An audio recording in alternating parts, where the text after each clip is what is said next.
আসসালামু আলাইকুম। আশা করি আপনারা সবাই আমার কথা শুনতে পাচ্ছেন। আজকের ক্লাসে আমরা মূলত ৪৯তম বিসিএস এর যে উম রসায়নের যে সাবজেক্টটি প্রশ্ন ছিল, এটার ১ম পার্ট অলরেডি আমাদের নেওয়া হয়ে গিয়েছিল। ১ থেকে ২৩ পর্যন্ত সম্ভবত নিয়েছিলাম ব্যাখ্যাসহ। আজকে আমরা তার ধারাবাহিকতায় পরবর্তী ধাপের ক্লাস নিব এবং এই ক্লাসটাও আপনাদের সবার জন্য উন্মুক্ত করে দেওয়া হলো। ১২৫ নম্বরে ছিল যে অ্যালুমিনিয়াম ক্লোরাইডের জলীয় দ্রবণ কিরকম? আমাদের প্রশ্ন এসেছিল যে এটার জলীয় দ্রবণটা কিরকম হবে? অম্লীয়, ক্ষারীয়, নিরপেক্ষ নাকি কোনটিও না? এটা একদম একটা বেসিক লেভেলের কোশ্চেন। তাহলে এটার উত্তর হবে অম্লীয়। তাহলে আমাদের আজকের ক্লাস যেহেতু এটা ব্যাখ্যা সহ নেওয়ার কথা, তাহলে একটু আমরা ব্যাখ্যাটা দেখব যে কেন আসলে এটা অম্লীয় হলো আরকি। তো আমরা একটু এখানে ব্যাখ্যাটা দেখি সংক্ষেপে। তাহলে অ্যালুমিনিয়াম ক্লোরাইড একটা লবণ যা একটি শক্তিশালী অ্যাসিড এবং একটি দুর্বল ক্ষার অ্যালুমিনিয়াম হাইড্রোক্সাইড এর বিক্রিয়ায় তৈরি হয়। তাহলে এটা একটা লবণ মূলত। তাহলে এটা শক্তিশালী অ্যাসিড, হাইড্রোক্লোরিক অ্যাসিড এবং একটা দুর্বল ক্ষার অ্যালুমিনিয়াম হাইড্রোক্সাইডের বিক্রিয়ায় এই লবণটা তৈরি হয়।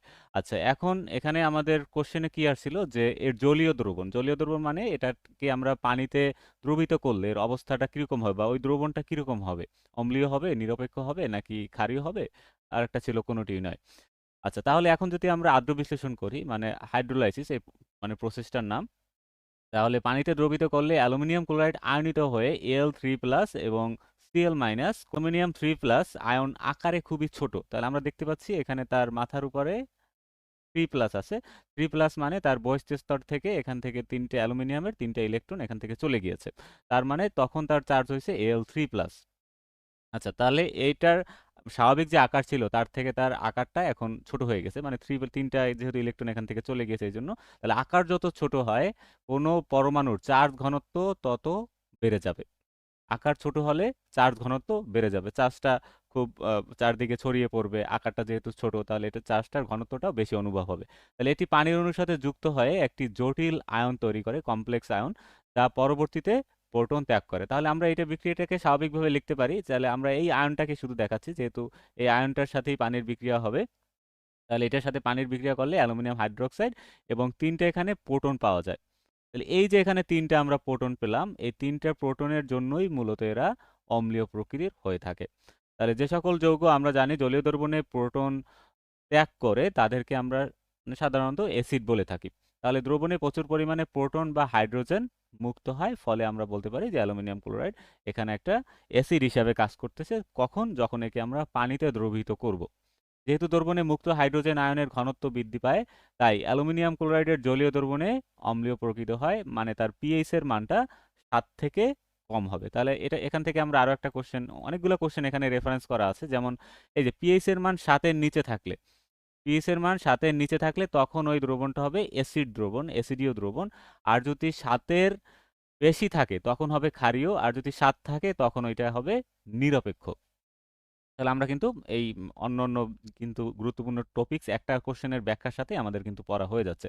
এর আগের ক্লাসে আমরা দেখেছিলাম যে মানে কতটা তথ্যবহুলভাবে এখানে চেষ্টা করেছি আমি সাজানোর। আরো আপডেট হচ্ছে আর কি এগুলা। আচ্ছা, তারপর এখানে পরবর্তী কোশ্চেনটা ছিল কোনটি অদাহ্য পদার্থ? আচ্ছা, তাহলে আগে জানতে হবে আমাদের দাহ্য আর অদাহ্য পদার্থ কারা। তাহলে নাইট্রোজেন গ্যাস, এখানে উত্তর হবে নাইট্রোজেন। এখানে কয়েকটা এখানে ছিল, বেনজিন ছিল, নাইট্রোজেন, হাইড্রোজেন ছিল। তাহলে নাইট্রোজেন গ্যাস সাধারণত অত্যন্ত নিষ্ক্রিয় হয় এবং এরা দহনে সাহায্য করে না বা নিজেও জ্বলে না। অন্যদিকে বেনজিল, হাইড্রোজেন বা ইথানল অত্যন্ত দাহ্য পদার্থ। তাহলে আমাদের এইটার পাশাপাশি এখানে বলছে মানে অদাহ্য পদার্থ, মানে যেটা নিজেও জ্বলে না বা অন্যকেও জ্বলতে সাহায্য করে না, তাদেরকে অদাহ্য পদার্থ বলা হয়। তাহলে এটাও অ্যান্সার হবে নাইট্রোজেন। তার বাকি যারা আছে অপশনগুলা, তাহলে এগুলো হলো দাহ্য পদার্থ। তাহলে পরীক্ষায় কিন্তু আসতে পারে আমাদের, যেহেতু আমরা ১৯তম নিবন্ধন বা নবম শিক্ষক নিয়োগ যেটাই আমরা বলি না কেন এটা টার্গেট করে পড়তেছি। তার মানে আমাদের এই রিলেটেড কিন্তু কোশ্চেন আসার খুবই সম্ভাবনা আছে। এখানে অদাহ্য আসছে, পরীক্ষা আসতে পারে নিচের কোনটি দাহ্য পদার্থ? তখন এখানে হাইড্রোজেন, ইথানল বা বেনজিন যেকোনো একটা যদি থাকে সেটাই এখানে অ্যান্সার হবে। আচ্ছা, আপনাদের কারো যদি কোনো কোশ্চেন থাকে মেইন গ্রুপগুলো শেয়ার আপনারা কমেন্ট করতে পারেন। করি কথা, স্ক্রিন সবকিছুই ক্লিয়ার শোনা যাচ্ছে।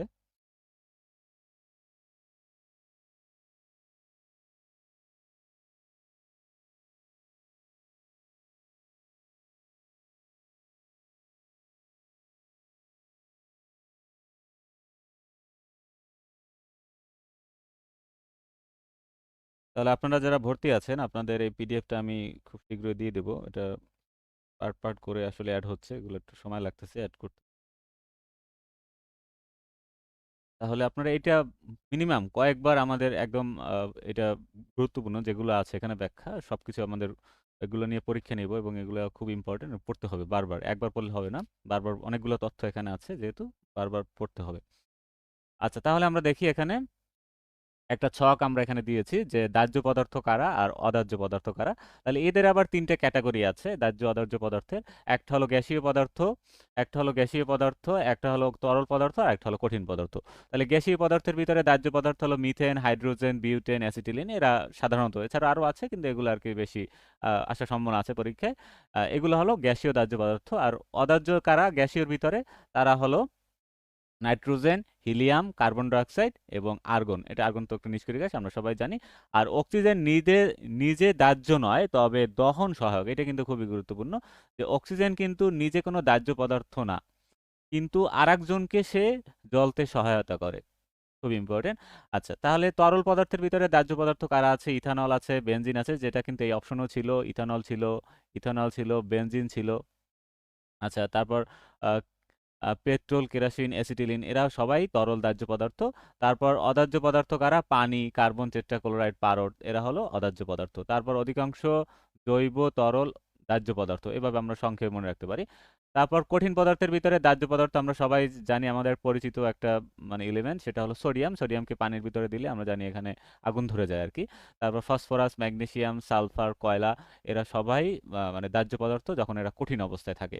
অদাহ্য কারা আছে কঠিনের ভিতরে? বালি, চুনাপাথর, কাচ লবণ বা সোডিয়াম ক্লোরাইড, অ্যাসবেস্টস, এরা হলো অদাহ্য পদার্থ, বা এরা দহনে নিজেও জ্বলে না বা দহনেও সহায়তা করে না, কোনোটাই করে না। কিন্তু অক্সিজেন একটু ব্যতিক্রম। অক্সিজেন সে নিজে অদাহ্য পদার্থ, কিন্তু সে আবার অন্যকে জ্বলতে সাহায্য করে। সেই জন্য এটাকে এই দুই ছকের কোনো ক্যাটাগরিতেই রাখা হয় নাই, এটাকে অন্য একটা আলাদা ক্যাটাগরিতে রাখা হয়েছে।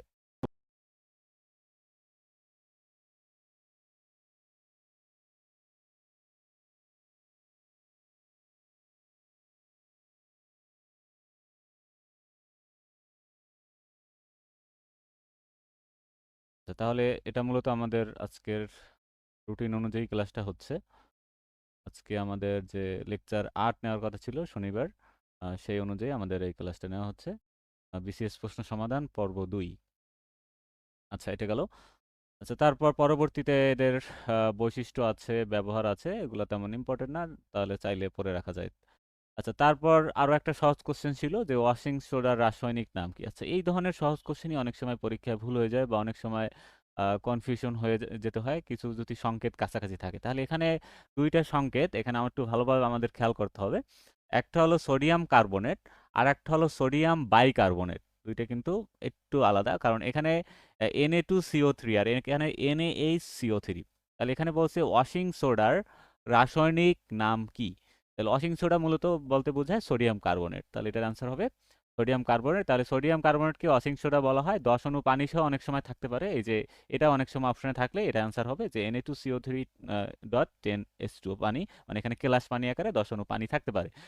উল্লেখ্য যে সোডিয়াম কার্বনেট বাইকার্বনেট, সরি, এটা হলো বেকিং সোডা। আর সোডিয়াম হাইড্রোক্সাইড হলো কস্টিক সোডা। তাহলে এই সোডাগুলো কিন্তু আমাদের একটু কনফিউশন হয়ে যেতে পারে অনেকের, এই জন্য একটু ভালোভাবে চাইলে আপনারা ক্লাসটা দেখার সময় চাইলে খাতায় এক সাইডে একটু নোট করে রাখতে পারেন। তাহলে সোডিয়াম কার্বনেট হলো ওয়াশিং সোডা, সোডিয়াম বাইকার্বনেট হলো বেকিং সোডা, আর সোডিয়াম হাইড্রোক্সাইড হলো কস্টিক সোডা। বাইকার্বনেটের মাঝখানে এখানে একটা কিন্তু হাইড্রোজেন থাকবে, সেটা হলো সোডিয়াম বাইক। এগুলো ভাইবে অনেক সময় জিজ্ঞেস করে যে আম, একটা খাবার সোডার নামটা একটু বলেন, এরকম করে ভাইবে কিন্তু জিজ্ঞেস করতে পারে বিভিন্ন প্রশ্ন। এই জন্য এই বেসিক কোশ্চেনগুলো আমাদেরকে যেন পরীক্ষা আসলে যেন ভুল না হয় এভাবে করে পড়তে হবে।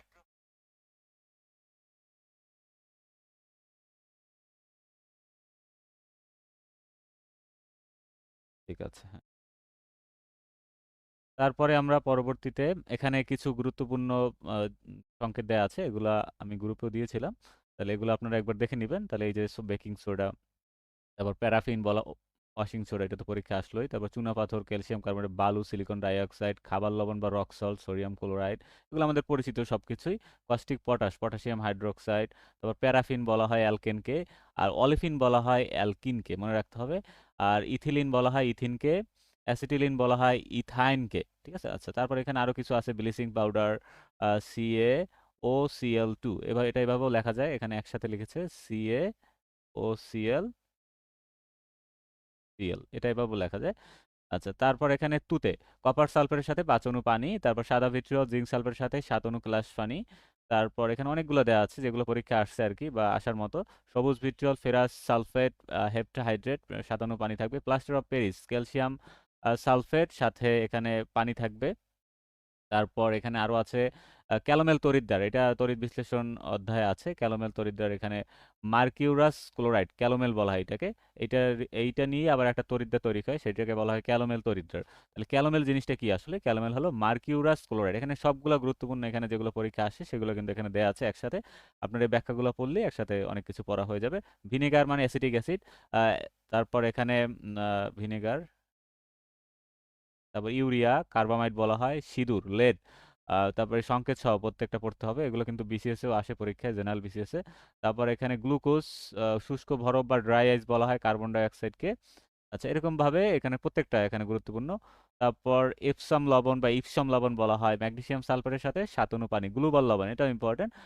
সোডিয়াম সালফারের সাথে 10 অণু পানি, প্রত্যেকটা আমাদের পড়ে ফেলতে হবে, কয়েকবার পড়লে এগুলো আশা করি আমাদের মনে থাকবে। তারপর জিপসাম ক্যালসিয়াম সালফারের সাথে 2 অণু পানি, তারপর সিলি সলফিটার আছে, সলফিটার পটাশিয়াম নাইট্রেট, তারপর ভারী পানি ডিউটেরিয়াম অক্সাইড, তারপর silver nitrate, soda lime, sodium হাইড্রক্সাইডের সাথে ক্যালসিয়াম অক্সাইডের মিশ্রণ, ফিটকেরি, যেটা খুবই ইম্পর্টেন্ট, যেটা এটা আমাদের যে বিসিএস পরীক্ষা, এমনি বিসিএস জেনারেল ছাড়া পরীক্ষা এসেছিল যে ফিটকেরিতে কত অণু কেলাস পানি থাকে বা কত অণু পানি থাকে, এটা হলো 24H2O, এরকম ভাবে। তাহলে এটা এইভাবেও লেখা যায়, অনেক সময় এভাবেও লেখা যায়, তাই দুইভাবেই লেখা যায় আর কি এটা। তাহলে এইটা বেশি আমাদের বইতে দেখা যায়, যে 24 24H2O। আচ্ছা, গেল এটা। তারপর এখানে পরবর্তী কোশ্চেন 128 নম্বর, এটা হলো রং রিলেটেড বা ডাই কালার রিলেটেড, বা এটা আবার দুই প্রকার আছে, জৈব অজৈব, ইনঅর্গানিক ডাই আর জৈব ডাই। তাহলে বলছে নিচের কোনটি জৈব ডাই নয়, মানে জৈব ডাইগুলো আমাদের সব জানতে হবে, আর অজৈব ডাইগুলো কি তাদেরও আমাদের জানতে হবে। তাহলে এখানে অ্যান্সার হবে জৈব ডাই নয় বলছে ক্রোম ইয়েলো, তাহলে ক্রোম ইয়েলো হলো এখানে অজৈব ডাই, এজন্য এটা এখানে উত্তর হবে আর কি। তাহলে ক্রোম ইয়েলো একটি অজৈব রঞ্জক বা পিগমেন্ট। বাকি তিনটি অ্যাজো, ইন্ডিগো, কুইনন, এরা হলো জটিল জৈব যৌগ বা রঞ্জক হিসাবে ব্যবহার করা হয়। তাহলে এই তিনটা হলো জৈব, আর এখানে ক্রোম ইয়েলো যেটা ছিল এইটা হলো অজৈব ডাই। আচ্ছা, তারপর যদি আমরা একটু সামনের দিকে আগাই, এখানে ডাই কারা? কার্বন ভিত্তিক জৈব কাঠামোযুক্ত রঙিন পদার্থ, তাদেরকে জৈব ডাই বলা হয়। অজৈব হলো ধাতব যৌগ ভিত্তিক রঙিন পদার্থ, তাদেরকে অজৈব ডাই বলা হয়। এখানে মূল উপাদান carbon, hydrogen, nitrogen, oxygen, sulphur থাকবে, অ্যারোমেটিক রিং থাকবে, দ্রাব্যতা।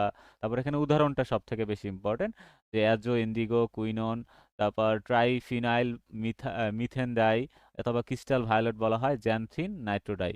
তাহলে এখানে আমাদের পরীক্ষায় এখানে কোনটা ছিল? অ্যাজো, ইন্ডিগো, কুইনন, এই তিনটা ছিল। তাহলে এই তিনটা ভালো করে দেখতে হবে। তারপর ক্রোমিয়লো, যেটা পরীক্ষায় অ্যান্সার ছিল, যে এটা হলো অজৈব ডাই।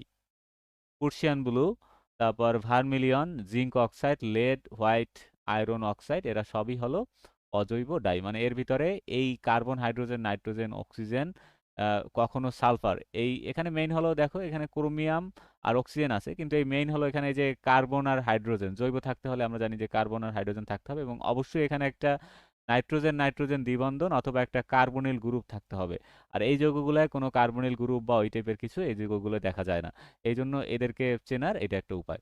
ঠিক আছে? আচ্ছা, তাহলে এইভাবে করে আমরা জৈব অজৈবটা এইগুলা খুব সহজে চিনতে পারি। তাহলে এটা ব্যাখ্যা সহ আমাদের পড়ে ফেলতে হবে। আর পরবর্তী কোশ্চেনটা আসছিল যে নিচের কোনটি সেকেন্ডারি বায়ু দূষক? তাহলে এই ধরনের সিম্পল কোশ্চেনগুলোই পরীক্ষা আসে, যে সেকেন্ডারি, প্রাইমারি, কিন্তু এই উদাহরণগুলো আমাদের ভালোভাবে মনে রাখতে হবে।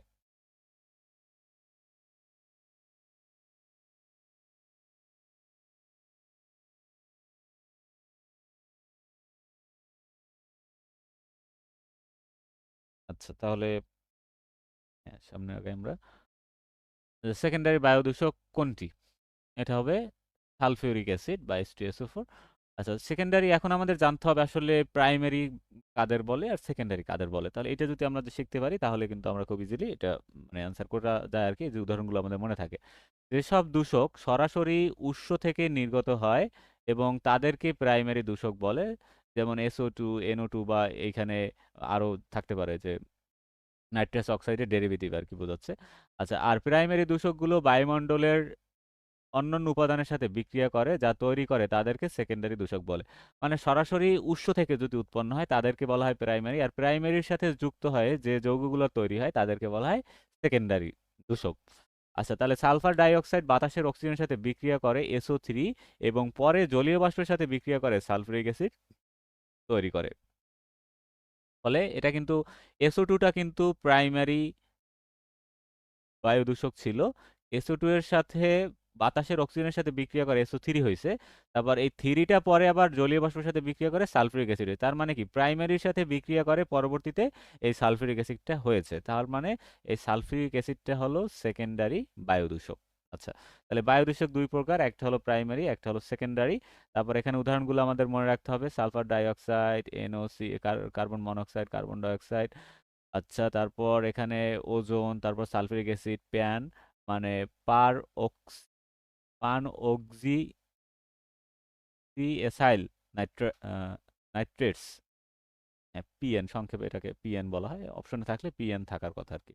এগুলো আর কি পরীক্ষা আসার মতো, তাহলে এগুলো করলে আমাদের হয়ে যাবে। তাহলে এখানে সেকেন্ডারি, প্রাইমারি আর সেকেন্ডারি। তাহলে প্রাইমারিগুলা এভাবে চিনতে হবে যে সালফার এবং যে এখানে SO2, NO, আর আছে এখানে কার্বন মনোক্সাইড, আর আছে কার্বন ডাইঅক্সাইড, এই চারটাই বেশি আসে পরীক্ষায়। তাহলে এটা হলো প্রাইমারি দূষক, আর এগুলোর সাথে বিক্রিয়া করে যে যৌগগুলো তৈরি হয় সেগুলো হলো সেকেন্ডারি দূষক। আচ্ছা, এভাবে করে আমরা এগুলা মনে রাখবো। আচ্ছা, তারপর একটা আসছিল এখানে নিষ্ক্রিয় গ্যাসের একটা কোশ্চেন ছিল, যে রেডিওথেরাপিতে ব্যবহার হয় নিচের কোনটি? রেডিওথেরাপিতে এটা আমাদের একটা কমন কোশ্চেন, একদম সাধারণ জ্ঞানেও আছে আমাদের। সাধারণ জ্ঞান বলতে এই যে সাধারণ বিজ্ঞানে রেডন। তাহলে নিষ্ক্রিয় গ্যাস সম্পর্কে একটু এখানে দেওয়া আছে। 18 নম্বরের মৌল, এটার ভ্যালেন্স শেল পূর্ণ থাকে, মানে বহিস্থ যে অরবিট থাকে সেই অরবিট পরিপূর্ণ থাকে। এখানে হিলিয়াম বাদে বাকি সবার এখানে 8টা করে বহিঃস্থ স্তরে ইলেকট্রন দ্বারা পূর্ণ থাকে। হিলিয়ামে শুধু 2টা থাকে বহিঃস্থ স্তরে। রাসায়নিক বিক্রিয়া করার প্রবণতা খুব কম। যেহেতু এদের বহিঃস্থ স্তর পূর্ণ আছে বা ভ্যালেন্স শেল পূর্ণ আছে, তাহলে তারা অন্য কারো সাথে সাধারণত বিক্রিয়া করার প্রবণতা খুব কম দেখায়। তাহলে এরকম বললে ভুল হবে যে নিষ্ক্রিয় গ্যাস আসলে মানে কারোর সাথে বিক্রিয়া করে না বা যৌগ গঠন করে না, এরকম ভুল। কারণ কিছু নিষ্ক্রিয় গ্যাস আছে যেমন জেনন, এরা কিন্তু আবার যৌগ গঠন করতে পারে, জেনন ফ্লোরাইড, এরকম আরো যৌগ আছে। তবে ব্যবহারিক গুরুত্ব অনেক বেশি, এটার অনেক ক্ষেত্রে ব্যবহার করা হয়। রেডন হলো একমাত্র তেজস্ক্রিয় নিষ্ক্রিয় গ্যাস, খুব ইম্পর্টেন্ট এই যে বোল্ড করা যে পয়েন্টগুলো। রেডন হলো একমাত্র তেজস্ক্রিয় নিষ্ক্রিয় গ্যাস। তাহলে এই যে এখানে নিষ্ক্রিয় গ্যাসগুলোর মধ্যে রেডনটাই হলো একমাত্র তেজস্ক্রিয় নিষ্ক্রিয় গ্যাস, মনে রাখতে হবে। তাহলে পরীক্ষা আসতে হবে নিচের কোনটি তেজস্ক্রিয় নিষ্ক্রিয় গ্যাস, তাহলে আনসার হবে রেডন। এটি থেকে আলফা রশ্মি নির্গত হয়। তাহলে তেজস্ক্রিয় মানে জিনিসটা কি আসলে? যে জিনিস যে ঘটনার ফলে যে একটা কোনো একটা আমরা পরমাণু এখানে যদি এক জায়গায় রেখে দেই, তাহলে ওইটা থেকে অটোমেটিক ওখান থেকে বিভিন্ন রশ্মি নির্গত হবে, যেমন আলফা, বিটা, গামা, এরকম বিভিন্ন ধরনের রশ্মি নির্গত হবে। সেই ধরনের এই ঘটনাটাকেই বলা হয় তেজস্ক্রিয়তা। তারপর এখানে হিলিয়াম, তারপর যে নিয়ন, আর্গন, ক্রিপ্টন, এদের কিছু ব্যবহার আছে। এই ব্যবহারগুলো পরীক্ষায় এসে থাকে। আচ্ছা, তারপর এখানে নিয়ন, কোথায়? নিয়ন সাইন আমরা বিভিন্ন যে ল্যাম্প দেখা যায় বা বিজ্ঞাপন সাইন, এগুলো মূলত নিয়ন সাইন ব্যবহার করা হয়। তারপর হিলিয়াম, হিলিয়ামের যে ব্যবহারগুলো আছে, গ্যাস ক্রোমাটোগ্রাফিতে হিলিয়াম ব্যবহার করা হয়, এটা কিন্তু খুব ইম্পর্টেন্ট। তারপর আর্গন, ইলেকট্রিক বাল্বে ফিলার গ্যাস হিসেবে আর্গন ব্যবহার করা হয়। ক্রিপ্টন হলো উচ্চ তীব্রতা ল্যাম্প বা লেজার প্রযুক্তিতে, এগুলো অনেক সময় আসে, এগুলো একটু জেনে রাখ। একবারে রেডন রেডিওথেরাপিতে ব্যবহার করা, এটা বেশি আসছে পরীক্ষায়, এটা বেশি গুরুত্বপূর্ণ। আচ্ছা, যেহেতু এটা বিসিএসও একবার এসেছে। আচ্ছা, তারপর এখানে পরবর্তী হলো হাইড্রোজেন বন্ধন রিলেটেড একটা প্রশ্ন, যেখানে কোশ্চেনটা ছিল এরকম যে নিচের কোনটি হাইড্রোজেন বন্ধনের ক্ষেত্রে সত্য নয়? তাহলে আমাদের কোশ্চেনটা কিন্তু একটু ভালোভাবে পড়তে হবে। অনেক সময় কোশ্চেনটা একবার পড়লে দেখা যায় যে আমাদের এই যে সত্য নয় কথাটা যে শেষে আছে, এইটা কিন্তু অনেক অনেক সময় আমাদের চোখে পড়ে না। সেই জন্য আমাদেরকে এই পুরো কোশ্চেনটা আগে ভালোভাবে মানে একবার না পড়লে পড়ে আরেকবার দেখতে হবে যে আসলে কি মানে চেষ্টা করেছে কি বলতে, বিশেষ করে সাবজেক্টিভ যে আমাদের কেমিস্ট্রি যে কোশ্চেনগুলো হবে সেগুলো। তাহলে এখানে নয় বলছে, মানে সত্য নয় কোনটা হাইড্রোজেন বন্ধনের ক্ষেত্রে? তাহলে এখানে কয়েকটা অপশন ছিল, যে ক নম্বর যে পদার্থের রাসায়নিক বৈশিষ্ট্যের পরিবর্তন ঘটায়, পদার্থের স্ফুটাঙ্ক বৃদ্ধি করে, পানির পৃষ্ঠতল টান এবং সান্দ্রতা বৃদ্ধি করে। তারপর ছিল এটি বন্ধন স্থায়ী ডাইপোল ডাইপোল আকর্ষণ সৃষ্টি করে। তাহলে এটার অ্যান্সার হবে যে পদার্থের রাসায়নিক বৈশিষ্ট্যে পরিবর্তন ঘটে। এইটা আসলে হাইড্রোজেন বন্ধনের বৈশিষ্ট্য না। আর বাকি যেগুলো ছিল স্ফুটনাঙ্ক বৃদ্ধি করে, পৃষ্ঠতল টান, সান্দ্রতা বৃদ্ধি করে, এগুলো সবই হলো হাইড্রোজেন বন্ধনের বৈশিষ্ট্য। তাহলে হাইড্রোজেন বন্ধন সম্পর্কে আমাদের একটু ভালোভাবে জানতে হবে, যেহেতু এটা পরীক্ষায় এসেছে। আচ্ছা, তাহলে হাইড্রোজেন বন্ধনটা কি আসলে সেইটা একটু আমাদের জানতে হবে। আপনারা মাইক্রোফোন একটু মিউট করে রাখতে পারেন, যাদের আনমিউট করা আছে। আচ্ছা, যদি কোনো কোশ্চেন থাকে সেক্ষেত্রে আনমিউট করে আমাকে জিজ্ঞেস করলেই হবে। আচ্ছা, ওখানে একটা মাইক্রোফোন চিহ্ন আছে গুগল মিটের, যে নিচের দিকে খেয়াল করলেই হবে আর কি। আচ্ছা, তাহলে এখানে কয়েকটা শর্ত আছে। আচ্ছা, দেখি আসলে হাইড্রোজেন বন্ধনটা কি, এগুলো আমরা আগে পড়েছি অনেক আগে হয়তো, তাহলে এটা অনেকটা থেকে অনেক সময় কোশ্চেন আসতে পারে। তো এটা আসলে কি, আসলে একটা ভৌত বন্ধন বা আন্তঃআণবিক একটা আকর্ষণ বল। একটা ভৌত বন্ধন বা আন্তঃআণবিক আকর্ষণ বল, এটা হলো হাইড্রোজেন বন্ধন। আচ্ছা, এটাকে এরকম ডট ডট ডট এরকম চিহ্ন দ্বারা এটাকে চিহ্নিত করা হয়। আচ্ছা, তারপর আমরা দেখি এটি সাধারণত পদার্থের রাসায়নিক ধর্মের পরিবর্তন ঘটায় না। তাহলে এইটাই কিন্তু, এই সংজ্ঞা থেকেই কিন্তু প্রশ্নটা হয়েছিল যে পদার্থের রাসায়নিক ধর্মের পরিবর্তন ঘটায়, অপশনে ছিল ঘটায়, কিন্তু এটা আসলে পদার্থের কেমিক্যাল যে প্রপার্টিজ আছে বা রাসায়নিক ধর্ম আছে, এই ধর্মের কোনো পরিবর্তন করে না। তবে এটি পদার্থের ভৌত ধর্ম যেগুলো আছে, যেমন গলনাঙ্ক, স্ফুটনাঙ্ক, দ্রাব্যতা, তারপর ঘনত্বের উপর ব্যাপক প্রভাব ফেলতে পারে। তাহলে ভৌত ধর্ম পরিবর্তন করে, কিন্তু তার রাসায়নিক ধর্মের কোনো কি করতে পারে না, পরিবর্তন করতে পারে না। তাহলে হাইড্রোজেন বন্ধনে কিছু শর্ত আছে, আমি সংক্ষেপে একটু বলে যাচ্ছি। যে উচ্চ তড়িৎ ঋণাত্মক মৌলের উপস্থিত থাকতে হবে। হাইড্রোজেন বন্ধন গঠন করতে হলে অবশ্যই কি থাকতে হবে, উচ্চ তড়িৎ ঋণাত্মক মৌল থাকতে হবে।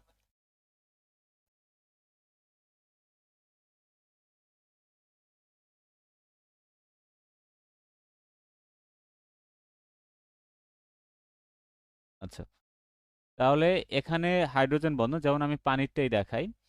তাহলে পানির সংকেত কি ছিল, আমরা জানি টু এইচ টু ও।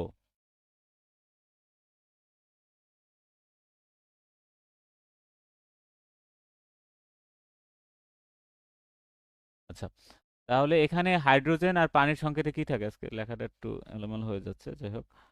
পানির সংকেতে কি থাকে, হাইড্রোজেন থাকে আর অক্সিজেন থাকে। তাহলে অক্সিজেন কিন্তু উচ্চ তড়িৎ মৌল, হাইড্রোজেনের থেকে তার তড়িৎ অনেক বেশি। তারপর নাইট্রোজেন, অক্সিজেন, ফ্লোরিন, এই তিনজনের একজন যদি থাকে তাহলে সেক্ষেত্রে হাইড্রোজেন বন্ধন গঠিত হতে পারে। আর ২ নম্বর শর্তটা হলো ক্ষুদ্র পারমাণবিক আকার।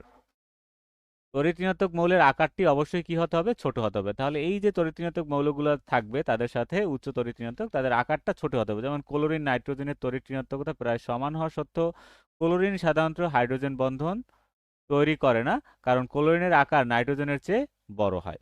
আর আকার ছোট হলে ইলেকট্রন ঘনত্ব বেশি থাকে, যেটা একটু আগের কোশ্চেনে আমরা দেখেছি যে আকার ছোট যত হবে ইলেকট্রনের ঘনত্ব তত বেশি হবে।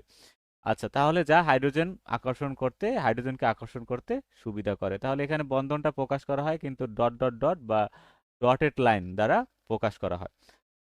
আচ্ছা, তারপর এখানে আরেকটা শর্ত হলো, এই শর্তগুলো অনেক সময় পরীক্ষায় আসতে পারে, যে হাইড্রোজেন বন্ধনের শর্তগুলো কি, মুক্ত ইলেকট্রন জোড় থাকতে হবে বা লোন পেয়ার থাকতে হবে।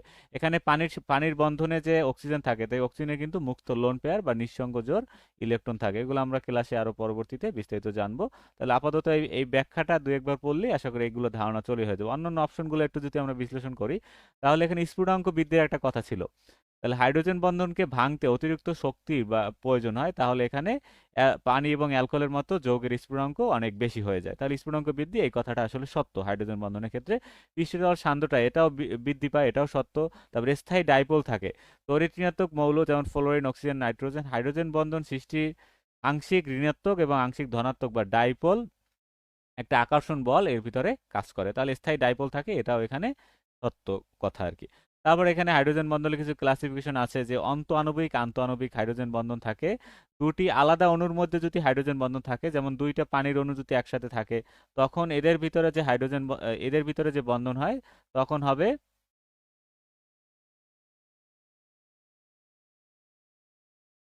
যাই হোক, এটা আমরা দেখব পরবর্তীতে।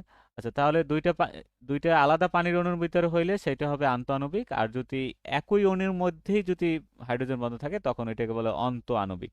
এর বন্ধন শক্তি 10 থেকে 40 কিলোজুল পার মোল থাকে। আর শর্ত তো আমরা উপরে দেখিয়ে আসলাম। তারপর বাস্তব উদাহরণ কোথায় আসলে দেখি আমরা, এই যে বরফ পানির উপরে ভাসে, এটা হলো হাইড্রোজেন বন্ধনের কারণে। তারপর ডিএনএ এর দ্বিসূত্র কাঠামো ধরে রাখতে সাহায্য করে, এটা মূলত হাইড্রোজেন বন্ধনের কারণে। তারপর হাইড্রোজেন বন্ধনের প্রভাবে কি হয়, পানির তরল অবস্থা, পানি যে তরল অবস্থায় থাকে সেটা মূলত কিসের কারণে, হাইড্রোজেন বন্ধনের কারণে। খুবই ইম্পর্টেন্ট, এটা কিন্তু পরীক্ষা আসে। এটা আমরা অনার্স এবং ইন্টার লেভেলে দেখেছি, এই রিলেটেড কোশ্চেনে ছিল যে পানি তরল কিন্তু H2S গ্যাস কেন। এর প্রধান কারণ হলো পানির ভিতরে হাইড্রোজেন বন্ধন থাকে। তারপর উচ্চ স্ফুটনাঙ্ক, H2S একটি গ্যাস হলো, H2O তরল, কারণ পানিতে শক্তিশালী হাইড্রোজেন বন্ধন থাকে আর এটাকে ভাঙতে অনেক বেশি তাপ লাগে, ফলে এখানে স্ফুটনাঙ্কটা বেড়ে যায়। দ্রাব্যতা, চিনি এবং অ্যালকোহল পানিতে মিশে যায় কারণ পানি অণুর সাথে হাইড্রোজেন বন্ধন তৈরি করতে পারে। তাহলে যে দ্রাব্যতা, যখন পানির সাথে কিছু দ্রবীভূত করতে হবে, যে করার সময় দেখতে হবে যে এইটার ভিতরে হাইড্রোজেন বন্ধন আছে কিনা। যদি হাইড্রোজেন বন্ধন থাকে তাহলে সাধারণত ম্যাক্সিমামই দেখা যাবে পানিতে দ্রবীভূত হয়ে যায় আর কি। আচ্ছা, তাহলে এখানে কিছু এক্সাম্পল দেখানো হয়েছে যে পানির ভিতরে এই যে একটা পানির অণু, একটা পানির অণু, দুইটার ভিতরে এই যে এখানে মাঝখানে একটা ডট ডট ডট লাইন দেখানো যাচ্ছে, এটাই মূলত হাইড্রোজেন বন্ধন। এখানে হাইড্রোজেন হলো আংশিক ধনাত্মক প্রান্ত আর অক্সিজেন হলো আংশিক ঋণাত্মক প্রান্ত। কারণ অক্সিজেনের তড়িৎ ঋণাত্মক বেশি থাকায় এখানে বন্ধনজোড় ইলেকট্রন অক্সিজেন নিচের দিকে টানে, ফলে এখানে আংশিক ঋণাত্মক চার্জ হয়, এখানে আংশিক ধনাত্মক চার্জ হয়। তাহলে একটা হাইড্রোজেন অণু অপর একটা পানির অণুর অক্সিজেনের সাথে যে বন্ধন তৈরি করে সেটাই মূলত হলো হাইড্রোজেন বন্ধন। তারপর পানির সাথে অ্যামোনিয়ার হাইড্রোজেন বন্ধন হতে পারে, মিথানলের সাথে মিথানলের হাইড্রোজেন বন্ধন হতে পারে, হাইড্রোজেন ফ্লোরাইডের সাথে হাইড্রোজেন ফ্লোরাইডের হাইড্রোজেন বন্ধন হতে পারে। তাহলে এখানে কিছু এক্সাম্পল দেখলেই আমাদের বিষয়টা ক্লিয়ার হয়ে যাবে আশা করি। তারপর এখানে আরো একটা কোশ্চেন আসছিল জৈব যৌগ থেকে, নিচের কোনটি হেটারো অ্যারোমেটিক যৌগ। এটা অলরেডি আমরা ক্লাসে দেখিয়েছি যে হেটারো কারা, বিভিন্ন যে এদের যে ক্লাসিফিকেশন জৈব যৌগের, এর ভিতর আমরা দেখেছিলাম। হেটারো মানে এখানে অ্যারোমেটিক বলা হয় কার্বন ছাড়াও যদি অন্য কোনো পরমাণু চলে আসে তখন ওইটাকে বলা হয় হেটারো অ্যারোমেটিক। ফিউরানের বলা হয় একটি অক্সিজেন পরমাণু থাকে, হাকেল নীতি মেনে চলে, তাহলে ফিউরান হলো একটা হেটারো অ্যারোমেটিক যৌগ। তাহলে এই যে এখানে পাইরিমিডিন, পিরিডিন, পিউরিন, তারপরে এই যে ফিউরান যেটা পরীক্ষা আসছিল, নিচের কোনটি হেটারো অ্যারোমেটিক, এটার অ্যান্সার হবে ফিউরান। আচ্ছা, তারপর এখানে এই যে ইমিডাজল, এরা সবাই হেটারো অ্যারোমেটিক যৌগ। তাহলে এই এক্সাম্পলগুলো আমাদের পাশাপাশি মনে রাখতে হবে, pyridine, pyrimidine, purine, furan, imidazole. পরবর্তী কোশ্চেন, এটা মূলত এটাও ইন্টার বই থেকে আমাদের ম্যাক্সিমাম কোশ্চেন দেখা যাচ্ছে, কিছু কোশ্চেন আছে যেগুলো অনার্সের বই থেকে আসছে। তাহলে এই যে অ্যাসিড বৃষ্টির কারণে, এটা এইচএসসির দ্বিতীয় পত্রের প্রথম অধ্যায়ে এইটা আছে, অ্যাসিড বৃষ্টির জন্য মূলত দায়ী কারা। তাহলে এখানে হলো SO(X), NO(X). SO(X) বলতে এখানে এক্স এর পরিবর্তে SO2, SO3 এরকম মান হতে পারে আর কি, সেই জন্য এই অপশন এরকম ছিল SO(X), NO(X). তাহলে অ্যাসিড বৃষ্টির জন্য মূলত সালফারের অক্সাইড অথবা নাইট্রোজেনের অক্সাইড সমূহ দায়ী।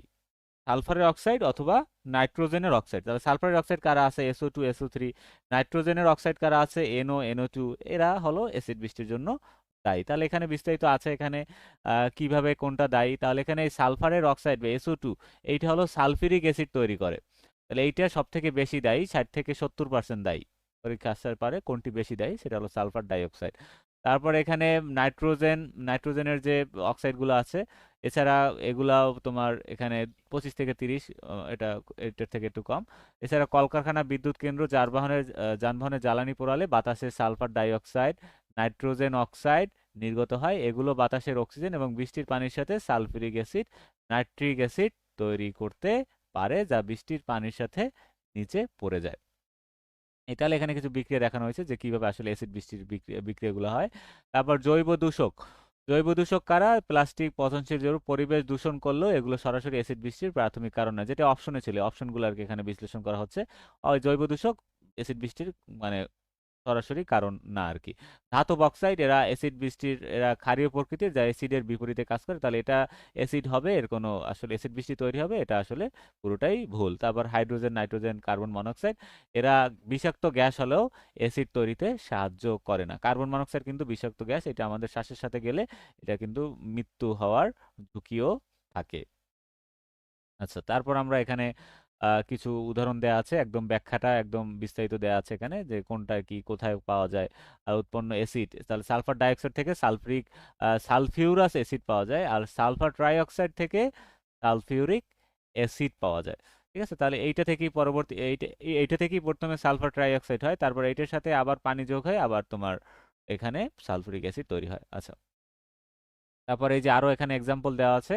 তারপর এখানে নাইট্রোজেন ডাইঅক্সাইড থেকে নাইট্রিক অ্যাসিড তৈরি হয়, নাইট্রিক অক্সাইড থেকে নাইট্রাস অ্যাসিড তৈরি হয়। তাহলে এটা কিন্তু মনে রাখতে হবে যে কোন যৌগ থেকে কোন অ্যাসিড উৎপন্ন হয়, যেগুলো বৃষ্টির সাহায্যে মানে মেঘের মাধ্যমে আবার বৃষ্টির সাথে আবার নিচে পড়ে। তারপর কার্বন ডাই অক্সাইড, এটা কার্বনিক অ্যাসিড তৈরি করে, হাইড্রোজেন ক্লোরাইড হাইড্রোক্লোরিক অ্যাসিড তৈরি করে, হাইড্রোজেন করে হাইড্রোক্লোরিক অ্যাসিড, আচ্ছা ওইটা অ্যাসিড হিসেবেই কাজ করে। তারপর হাইড্রোজেন ফ্লোরাইড হাইড্রোফ্লোরিক অ্যাসিড, ওই একই আর কি, এভাবে তারা কাজ করে। তাহলে এসিড বৃষ্টির ক্ষতিকর প্রভাব কি? মার্বেল পাথর বা চুনো পাথর ক্ষয় হয়ে যায়। তাহলে মার্বেল পাথর ক্ষয় হয়ে একে বলা হয় স্টোন ক্যান্সার। এই তথ্যগুলো আমাদের জানতে হবে। আচ্ছা, তারপর এখানে মাটির উর্বরতা বৃদ্ধি করে, পিএইচটাকে কমিয়ে দেয় এবং ফসল ভালো হয় না। পিএইচ কমলে আমরা জানি অ্যাসিডিটি বাড়ে। পিএইচ যত কম হবে অ্যাসিডিটি তত বেশি হবে, পিএইচ যত বেশি হবে তার ক্ষারীয় ধর্ম তত বেশি হবে। আচ্ছা, জলজ প্রাণী এদের মৃত্যু ঘটতে পারে অ্যাসিড বৃষ্টি হলে। জলজ প্রাণী এছাড়া মানুষেরও ত্বকের অনেক ক্ষতি হয়, ক্যান্সারের মতো হতে পারে আর কি। আচ্ছা, পরবর্তীতে দেখি আমরা 134 নম্বর, নিচের কোনটি আয়নিক ধর্ম সব থেকে বেশি? খুব ইম্পর্টেন্ট, এটা কিন্তু ফাজানের যে রুলস আছে, ফাজানের রুলসের মাধ্যমে এটা খুব ইজিলি আমরা ব্যাখ্যা করতে পারি। তাহলে এখানে ম্যাগনেসিয়াম ক্লোরাইড ছিল, আয়রন ক্লোরাইড ছিল, অ্যালুমিনিয়াম ক্লোরাইড ছিল, ক্যালসিয়াম ক্লোরাইড ছিল। তাহলে এর ভিতরে ক্যালসিয়াম ক্লোরাইড হলো সব থেকে বেশি আয়নিক ধর্ম বিশিষ্ট। এটা বুঝতে হলে আমাদেরকে একটু কিছু কন্ডিশন বুঝতে হবে। তাহলে এই কোশ্চেনটা কিন্তু দেখতে যতটা সহজ, কিন্তু একটু অ্যানালাইসিস করতে হবে একটু ভালোভাবে, না হলে মানে সঠিক অ্যান্সারটা বের করা একটু কষ্ট হয়ে যেতে পারে। তাহলে এখানে একটু দেখতে হবে আমাদের সবগুলোতে এখানে চার্জ, সবগুলো অ্যানায়ন হিসাবে ক্লোরাইড আছে। তাই তাই এখানে সবগুলোর ভিতরেই ক্লোরাইড আছে। তাহলে এখানে ক্লোরাইডের অ্যানায়নের ভিত্তি করে এখানে আমাদের দেখা যাবে না, আমাদের দেখতে হবে যে ক্যাটায়ন কি আছে, ক্যাটায়নের সাথে তুলনা করতে হবে। তাহলে আমরা ফাজানের নীতি অনুযায়ী আমরা জানি আয়নিক যৌগের মধ্যে কতটা সমযোজী বৈশিষ্ট্য থাকতে হবে। এটা কিন্তু পরীক্ষায় আসে যে আয়নিক যৌগের সমযোজী বৈশিষ্ট্য প্রকাশের সূত্র নিচের কোনটি? এটা হলো ফাজানের নীতি। তাহলে নির্ভর করে ক্যাটায়ন কর্তৃক অ্যানায়নের পোলারায়নের উপর। পোলারায়ন যত বেশি হবে যৌগটি তত সমযোজী হবে, পোলারায়ন যত কম হবে তত বেশি আয়নিক হবে। তাহলে পোলারায়ন বেশি হলে সমযোজী বেশি হবে, পোলারায়ন কম হলে আয়নিক হবে, আর সমযোজী কমে যাবে। মানে একটা একটার উল্টো আমরা বলতে পারি। তাহলে অ্যানায়ন যেহেতু সমান, সবার ভিতরেই ক্লোরাইড আছে, তার মানে আমাদের এইটা বাদ, তার মানে আমাদের ক্যাটায়ন গুলো নিয়ে আমাদেরকে একটু দেখতে হবে যে ক্যাটায়ন কারা কারা আছে। তাহলে এখন চার্জের তুলনা করি আমরা। প্রথমে ম্যাগনেসিয়ামের সাথে দুইটা ক্লোরাইড ছিল, তার মানে এটার চার্জ হলো Mg2+, আয়রনের চার্জ 3+, অ্যালুমিনিয়ামের চার্জ 3+, ক্যালসিয়ামের চার্জ 2+। এর মধ্যে Fe3+ এবং Al3+ চার্জ বেশি। তাহলে এই দুইটা চার্জ বেশি আমরা, তাহলে চার্জ বেশি হলে আমরা জানি পোলারায়ন বেশি হয়, আর পোলারায়ন বেশি হলে সমযোজী বেশি হয়। সমযোজী এখানে চাইছি কি আয়নিক ধর্ম বেশি, তার মানে চার্জ যে দুইটার বেশি আছে এই দুইটা আগেই বাদ, তার মানে দুইটা অপশন এখান থেকে বাদ, Fe3 আর AlCl3 এই দুইটা বাদ। তাহলে এখন বাকি থাকে ম্যাগনেসিয়াম ক্লোরাইড আর ক্যালসিয়াম ক্লোরাইড। এখন আমাদের এই দুইটার ভিতরে যেহেতু চার্জ সমান, তাহলে চার্জ সমান হলে আমাদেরকে চার্জ দিয়ে আর কম্পেয়ার করা যাচ্ছে না, তার মানে আমাদের এখানে আকারের তুলনা করতে হবে। তাহলে এখানে দেখতে হবে ক্যালসিয়ামের আকার ম্যাগনেসিয়াম আয়নের থেকে বড়, আর আকার যত বড় হয় পোলারায়ন ক্ষমতা তত কমে যায়। এগুলো সবগুলো হলো ফাজানের রুলস। যেহেতু ক্যালসিয়ামের আকার সব থেকে বড়, তাই এর পোলারায়ন সব থেকে কম হবে, আর পোলারায়ন কম মানে আয়নিক ধর্ম সব থেকে বেশি হবে। পোলারায়ন কম মানে আয়নিক ধর্মটা বেশি হবে। তাহলে এখানে দেখো কয়েকটা ফেজে আমরা কিন্তু অপশনগুলো বাদ দিতে পারি। প্রথমে আমরা ক্লোরাইড দেখলাম, পরে অ্যানায়ন কল্পনা না করে আমরা অ্যানায়নের কম্পেয়ার করলাম। অ্যানায়নের ভিতরে দেখলাম আবার দুইটার চার্জ বেশি, একটা হলো Fe3+, Al3+। তাহলে চার্জ বেশি হলে যেহেতু সমযোজী বৈশিষ্ট্য বেড়ে যায়, তাহলে এটা দুইটাকেও বাদ দিয়ে দিলাম। তারপর বাকি থাকে ম্যাগনেসিয়াম এবং ক্যালসিয়াম ক্লোরাইড। তাহলে ক্যালসিয়ামের যেহেতু আকার বড় ম্যাগনেসিয়ামের থেকে, ফলে আমরা যেহেতু আমরা জানি যে আকার যত বড় হয় সমযোজী বৈশিষ্ট্য তত কমে যায়, এবং সমযোজী বৈশিষ্ট্য কমে গেলে আয়নিক ধর্ম তত বেড়ে যায়। ফলে আমাদের অ্যান্সার হবে ক্যালসিয়াম ক্লোরাইড। এভাবে যদি কেউ ব্যাখ্যা সহ পড়তে পারে, তাহলে এই কনসেপ্ট থেকে যদি আরো কোশ্চেন হয়, তাহলে নিচে আমাদের ফাজানের রুলসও দেয়া ফাজানের রুলসও এখানে দেয়া আছে। তো আবার একটু রিভিশন দিই ফাজানের রুলসটা কিন্তু খুবই ইম্পর্টেন্ট আমাদের পরীক্ষার জন্য। এখান থেকে কিন্তু এক্সাম্পল দিয়ে একটা কোশ্চেন থাকার পসিবিলিটি খুবই অনেক বেশি। তাহলে দেখি ক্যাটায়নের আকার। তাহলে আমাদের একটু এখানে শর্টকাট আছে, শর্টকাট আমরা পড়ে যাই। তাহলে ক্যাটায়নের আকার, এটা হলো ফাজানের রুলসের প্রথম রুলস। তাহলে ক্যাটায়নের আকার ছোট হলে সমযোজী ধর্ম বাড়বে, আর সমযোজী ধর্ম যত বাড়বে আয়নিক বৈশিষ্ট্য তত কিন্তু কমবে। এভাবে মনে রাখতে হবে। এবার অ্যানায়নের আকার যত বড় হবে সমযোজী বৈশিষ্ট্য তত বাড়বে। তাহলে ক্যাটায়ন ছোট হলে অ্যানায়ন বড় হলে তার সমযোজী বৈশিষ্ট্য বেড়ে যায়। তারপর আয়নের চার্জ যত বেশি হবে সমযোজী বৈশিষ্ট্য তত বাড়বে। তারপর এখানে ইলেকট্রন বিন্যাস, ক্যাটায়নের শেষ কক্ষপথে 18টি ইলেকট্রন থাকলে সমযোজী ধর্ম বাড়বে। খুব সংক্ষেপে এবং সহজে ব্যাখ্যাটা এখানে অ্যাড করা আছে। তারপর এখানে কিছু আছে, এখানে ব্যাখ্যা আছে, ব্যাখ্যার দ্বারা তারপর এখানে বেশি সমযোজী হবে কখন, যখন ক্যাটায়ন ছোট হবে, অ্যানায়ন বড় হবে, চার্জ বেশি হবে। আর বেশি আয়নিক হবে কখন, এইটার উল্টা। এখানে ক্যাটায়ন ছোট ছিল, তার মানে এখানে হবে ক্যাটায়ন বড় হবে, এটা অ্যানায়ন বড় ছিল, এটা হবে ছোট হবে। এটা চার্জ বেশি ছিল, এটা চার্জ ছোট হবে। মানে যে কোনো একটা মনে রাখলেই বাকিটা আমরা ইজিলি পেরে যাব। তাহলে সমযোজী কিসে কিসে বাড়ে এটা যদি আমরা মনে রাখতে পারি, তাহলে ওইটারই উল্টা, সমযোজী বাড়লে আয়নিক ধর্ম কমে যায়, আয়নিক বৈশিষ্ট্য কমে যায়। এটা এভাবে মনে রাখতে হবে। ঠিক আছে? আচ্ছা, আশা করি এটা সবাই পারবেন। আচ্ছা, তারপরে এই সমাণু নিয়ে অলরেডি আমরা ক্লাসে আলোচনা করেছিলাম। আমি শর্টকাট দেখিয়েছিলাম কিছু, যে কিভাবে আমরা সমাণু বের করব। এটা একটা আলাদা ভিডিও করা আছে, ছোট করে একটা ভিডিও দেওয়া আছে, এটা আমি গ্রুপে আপলোড করে দিব। তাহলে আপাতত আমরা একটু দেখি যে এই কোশ্চেনটা কিভাবে আসছিল, এইটা কিভাবে এখানে বের করে। তাহলে এখানে আহ, এখানে পেন্টেন শ্রেণীর একটা যৌগ, যা বা অ্যালকেন শ্রেণীর একটা যৌগ C5H12 এখানে ছিল। তাহলে যৌগটির গাঠনিক সমাণু কয়টি, এটা চেয়েছিল এখানে। তাহলে এই ধরনের কোশ্চেনে 1 মিনিটের ভিতরে বের করার জন্য আমরা যদি এখন এটার গঠন খুঁজতে চাই, গাঠনিক সংকেতগুলা একে একে বের করতে চাই, তাহলে কিন্তু এটা কিন্তু খুবই সময় সাপেক্ষ। তাহলে এই ধরনের কোশ্চেনে আমাদের কিছু এখানে ট্রিক্স অ্যাপ্লাই করতে হবে, বা এখানে কিছু শর্টকাট অ্যাপ্লাই করতে হবে। সেটা শর্টকাটটা আমি ক্লাসে দেখিয়েছিলাম অলরেডি, জৈব রসায়নের ক্লাসে, যে 2 টু দি পাওয়ার, অ্যালকেনের ক্ষেত্রে 2 to the power n-4 + 1। n হলো কার্বনের সংখ্যা। এই সূত্রে অ্যাপ্লাই করলেই কার্বন 1 থেকে 7-এর মধ্যে যারা আছে তাদের খুব সহজেই আমরা গাঠনিক সমাণুটা বের করে ফেলতে পারি। তাহলে এখানে n এর মান, যেহেতু এখানে n কয়টা আছে, 5টা আছে, n এর মান 5 বসালে আমাদের এখানে মান কত আসে, 5-4 মানে 2 টু দি পাওয়ার 1 + 1, 2 + 1 3। তার মানে এখানে তার সমাণু সংখ্যা হবে 3। তাহলে আমি ক্লাসে যে ব্যাখ্যাটা দেখিয়েছিলাম সেই ব্যাখ্যাটা আমি এই বিসিএস এর কোশ্চেনের ব্যাখ্যার সাথে অ্যাড করে দিয়েছি। আশা করি এটা থেকে আপনারা উপকৃত হবেন। একসাথে ওইটা আর খুঁজতে হবে না, অধ্যায়ের ক্লাসগুলো এটা দেখলে হয়ে যাবে। তো এর মধ্যে গ্লুকোজের আবার একটু ভিন্ন, গ্লুকোজ এটাও পরীক্ষা আসছিল বিশেষ পরীক্ষায়, যে গ্লুকোজের ভিতরে কয়টি কাইরাল কার্বন থাকে, সেটা হলো 4টি কাইরাল কার্বন। তাহলে এগুলো বের করার সূত্র হলো 2 টু দি পাওয়ার n, গ্লুকোজের সমাণু বের করার সূত্র হলো 2 টু দি পাওয়ার n।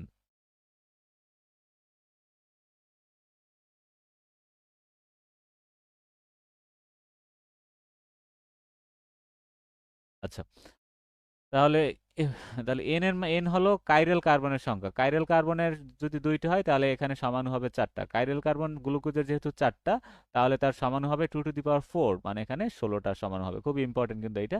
আর এইটা অন্যগুলা যেমন কার্বনের সংখ্যা নিয়েছিল, কিন্তু এই যে গ্লুকোজের ক্ষেত্রে এখানে কার্বন সংখ্যা না, গ্লুকোজ না, যে আলোক সমাণুতা যারা প্রদর্শন করে তাদের ক্ষেত্রে আমাদের কাইরাল কার্বনের সংখ্যা দ্বারা আমরা সমাণু বের করতে পারি। তো সূত্রটা হলো 2 টু দি পাওয়ার n। আচ্ছা, যাই, তাহলে এগুলো আমরা যেহেতু ক্লাসে আলোচনা করছি, এগুলো স্কিপ করলাম। আচ্ছা, তারপরে আমরা প্রভাবক রাসায়নিক বিক্রিয়ার পরিবর্তন করে। আচ্ছা, তাহলে প্রভাবক সম্পর্কে কোশ্চেন আসছে। তার মানে এই যে 100টা কোশ্চেন থেকেই আমরা বুঝতে পারি যে আসলে আমাদের ইম্পর্টেন্ট টপিকগুলো আসলে কোন কোনটা। এই টপিকগুলো একদম আমাদের এখানে আমি পর্যাপ্ত ব্যাখ্যা অ্যাড করেছি। এই ব্যাখ্যাগুলো পড়লে আশা করি এই টপিকস রিলেটেড আর কোনো সমস্যা থাকার কথা না আর কি।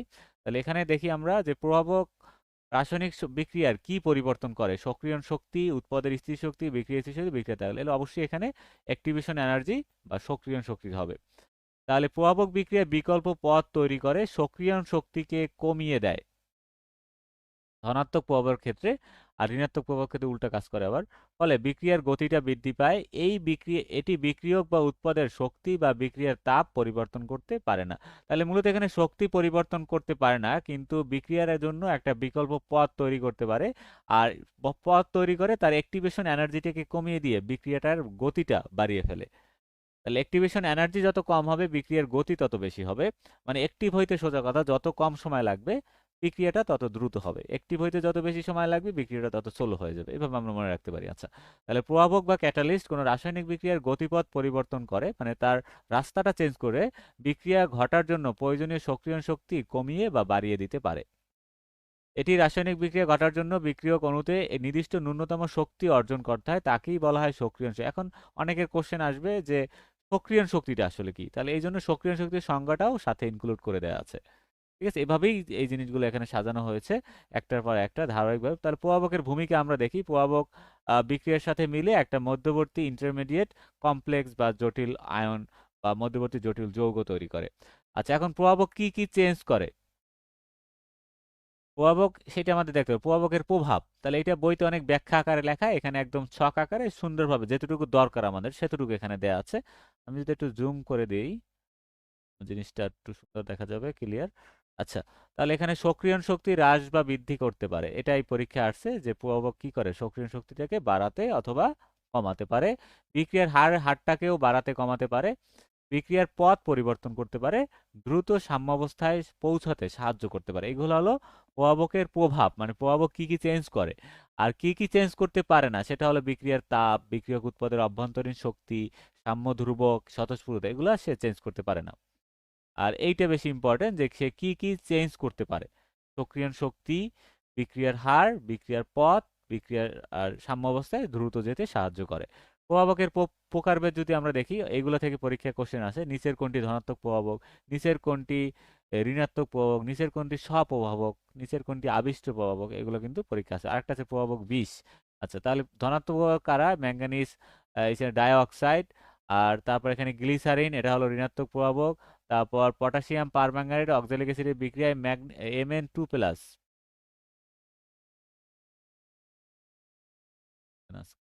তারপর আবিষ্ট প্রভাবক সোডিয়াম সালফাইড এবং সোডিয়াম আর্সেনাইড, এরা হলো আবিষ্ট প্রভাবক। প্রভাবক সাম্যাবস্থা, প্রভাবক বিক্রিয়ার গতি নিয়ন্ত্রণ করে, কিন্তু কি পরিমাণ উৎপাদ পাওয়া যাবে তা নিয়ন্ত্রণ করতে পারে না। কতটুকু বা শেষে কি উৎপাদ পাওয়া যাবে, এটি লাসাতে সাম্যাবস্থার পরিবর্তন করে না, বরং দ্রুত সাম্যাবস্থায়। তাহলে সে সাম্যাবস্থায় পরিবর্তন করবে না, কিন্তু সে সাম্যাবস্থায় পৌঁছাতে সাহায্য করবে।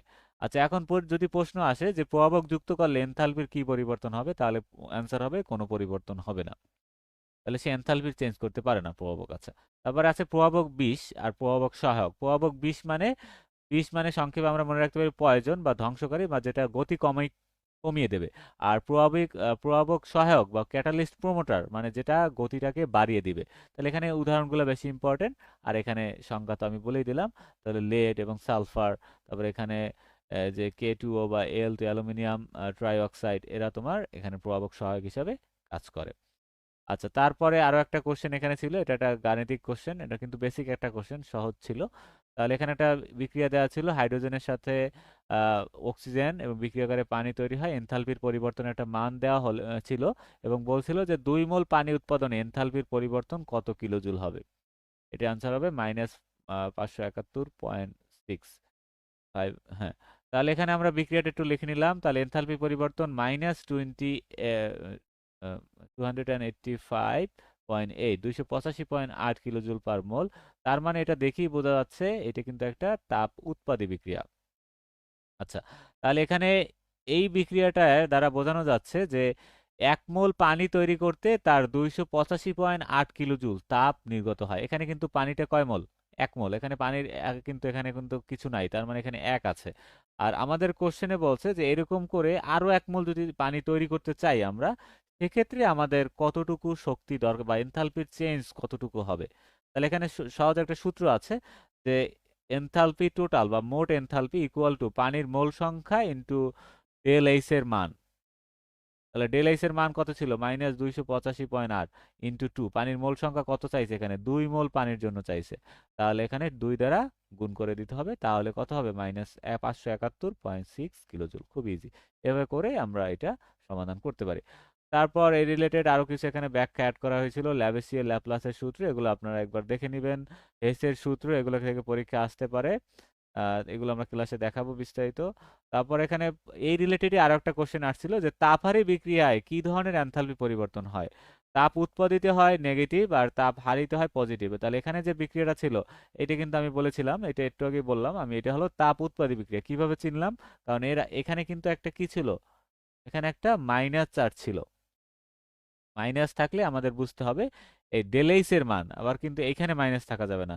ডেল এইচ এর মান যদি মাইনাস থাকে তখন বুঝতে হবে এটা কি বিক্রিয়া, এইটা হবে তাপ উৎপাদী বিক্রিয়া। আর ডেল এইচ এর মান যদি ধনাত্মক হয় তখন এটা হবে তাপ হারি বিক্রিয়া। তাহলে এই যে দেখো বেসিক কোশ্চেন কিন্তু পরীক্ষা আসছে, তাপ হারি বিক্রিয়া কি ধরনের এনথালপি পরিবর্তন হয়, তাহলে এটা হবে পজিটিভ প্লাস। তাহলে তাপ হারি বিক্রিয়া সিস্টেম পরিবেশ থেকে তাপ শোষণ করে, ফলে তাপ উৎপাদী, ফলে উৎপাদনের অভ্যন্তরীণ শক্তি বিক্রিয়কের তুলনায় উৎপাদনের অভ্যন্তরীণ শক্তি বিক্রিয়কের থেকে বেড়ে যায়, তাই ডেল এইচ এর মান ধনাত্মক বা পজিটিভ হয়। তাহলে এই একই রিলেটেড দুইটা কোশ্চেন আমরা এখানে পেয়ে গেলাম।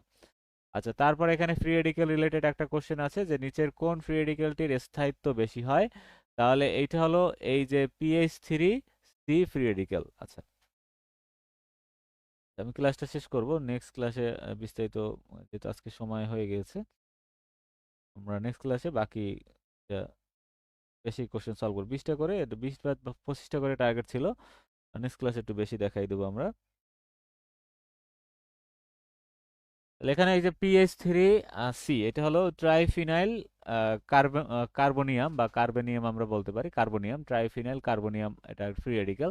তাহলে ফিনাইল বলতে এখানে হলো C6H5, এখানে সংকেত অ্যাড করা আছে, মানে তিনটে বেনজিন চক্র একসাথে থাকবে, এই মূলত এই জিনিসটা এরকম থাকে। এই যে ট্রাইফিনাইল কার্বনিয়াম আয়ন, এটা এটা ফ্রি রেডিক্যাল, এটা আয়ন না, এটা ফ্রি রেডিক্যাল। এখন বলছে যে ফ্রি রেডিক্যালটির স্থায়িত্ব সব থেকে বেশি।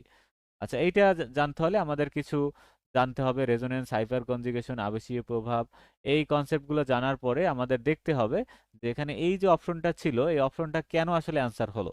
তাহলে এখানে এইটার ভিতরেই একমাত্র তিনটা বেনজিন রিং আছে, তাহলে বেনজিন রিং যত বেশি হয় রেজোনেন্স প্রভাব তার বেশি থাকে সব থেকে। তাহলে বিজোড় ইলেকট্রন রেজোনেন্সের মাধ্যমে তিনটি রিংয়ে মোট 10টি অভিন্ন অবস্থানে বিচরণ করতে পারে। তাহলে এখানে যে ইলেকট্রনটা থাকবে বিজোড় অবস্থায়, সেটা রেজোনেন্সের মাধ্যমে 10টা ভিন্ন ভিন্ন স্থানে সে চলাফেরা করতে পারবে।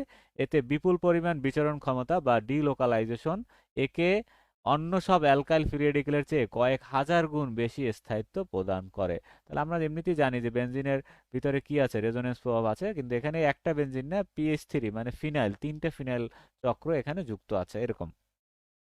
তাই তিনটে ফিনাইল চক্র থেকে তিন দিক থেকেই তার রেজোনেন্স প্রভাব এখানে দেখা যাবে। তাহলে অন্যান্য যে এখানে গ্রুপগুলো ছিল, দেখো এই যে ডাইফিনাইল মিথাইল, যদি এটা দুইটা ফিনাইল গ্রুপ থাকে, তারপর এখানে আছে বেনজাইল বা অ্যালকাইল, এখানে রেজোনেন্স প্রভাব থাকে কিন্তু এখানে এইটার মতো থাকে না, এটা হলো তিন নম্বর র্যাঙ্ক, মানে ক্রম, মানে সর্ব থেকে মানে উচ্চ থেকে নিম্ন।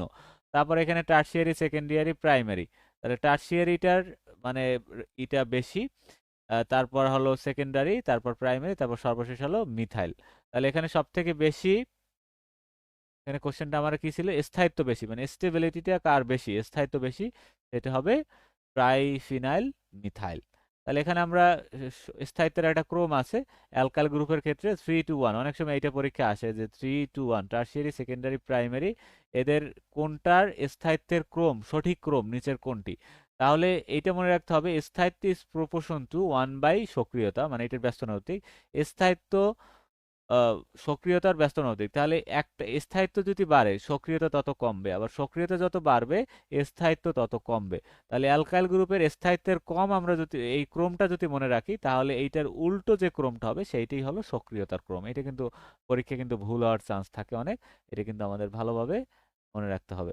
তাহলে 3 to 1 এইটা হলো স্থায়িত্বের ক্রম, আর স্থায়িত্ব যত বাড়বে এটা কি হবে, সক্রিয়তা তত কমবে, মানে স্থায়িত্ব যত বাড়লে সক্রিয়, তাহলে এটার সক্রিয়তার ক্রম হবে এটার উল্টা। তাহলে মিথাইল আগে 1 ডিগ্রি, 2 ডিগ্রি, 3 ডিগ্রি এভাবে হবে। তাহলে ফ্রি রেডিক্যাল, কার্বোকার্বন স্থায়িত্বের ক্রম একই। আচ্ছা, তাহলে এখানে বলছে ফ্রি রেডিক্যাল আর কার্বোক্যাটায়ন, তাহলে কোশ্চেন যেহেতু ফ্রি রেডিক্যাল রিলেটেড আসছিল, এখন কার্বোক্যাটায়ন আসলেও সেম হবে। ফ্রি রেডিক্যাল এবং কার্বোক্যাটায়ন স্থায়িত্বের ক্রম একই, 3 to 1 এরকম ভাবেই হবে, কিন্তু কার্বনায়নের ক্ষেত্রে আবার এটা উল্টো হয়ে যাবে, মানে এটা এখান থেকে শুরু হবে তখন। আচ্ছা, পরবর্তীতে আমরা দেখি নিচের কোনটি, আচ্ছা এই কোশ্চেনটা দেখি, আমরা আজকে ক্লাসটা শেষ করব। নিচের কোনটি দুর্বল নিউক্লিওফাইল, তাহলে সব থেকে দুর্বল নিউক্লিওফাইল এই অপশনগুলো যেগুলো এর ভিতরে হলে অ্যান্সার হবে পানি। আছে, এখন আমরা একটু ছকটা দেখি যে আসলে এটাই থেকে কিন্তু পরীক্ষায় প্রশ্ন আসে, তাহলে ছকটা কিন্তু ভালোভাবে আমাদের পড়ে ফেলতে হবে। আচ্ছা, অনুবন্ধী হার এটা দেখাবো পরবর্তী ক্লাসে। তাহলে এইটা এখানে আছে strong nucleophile, medium nucleophile, weak nucleophile. তাহলে পরীক্ষা কিন্তু আসছিল এইটা, এই যে পানি, পানি কিন্তু উইক বেজ বা এরা দুর্বল নিউক্লিওফাইল। নিউক্লিওফাইল মানে নিউক্লিয়াস লাভার, যারা কোনো যৌগের কেন্দ্রে যারা অ্যাটাক করতে পারে বা ধনাত্মক কেন্দ্রে যারা অ্যাটাক করে বা নিউক্লিয়াসে যারা অ্যাটাক করে তাদেরকে বলা হয় নিউক্লিওফাইল। আর ইলেকট্রোফাইল হলো যারা ইলেকট্রন আকর্ষী বিকারক, যারা ইলেকট্রন মেঘের ঘনত্ব যেখানে বেশি হয় সেখানে অ্যাটাক করে।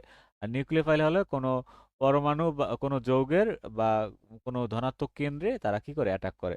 তাহলে এই যে ছকটা আমাদেরকে ভালোভাবে পড়ে ফেলতে হবে, বিশেষ করে এই যে স্ট্রং বেজ আর উইক উইক বেজ যারা আছে।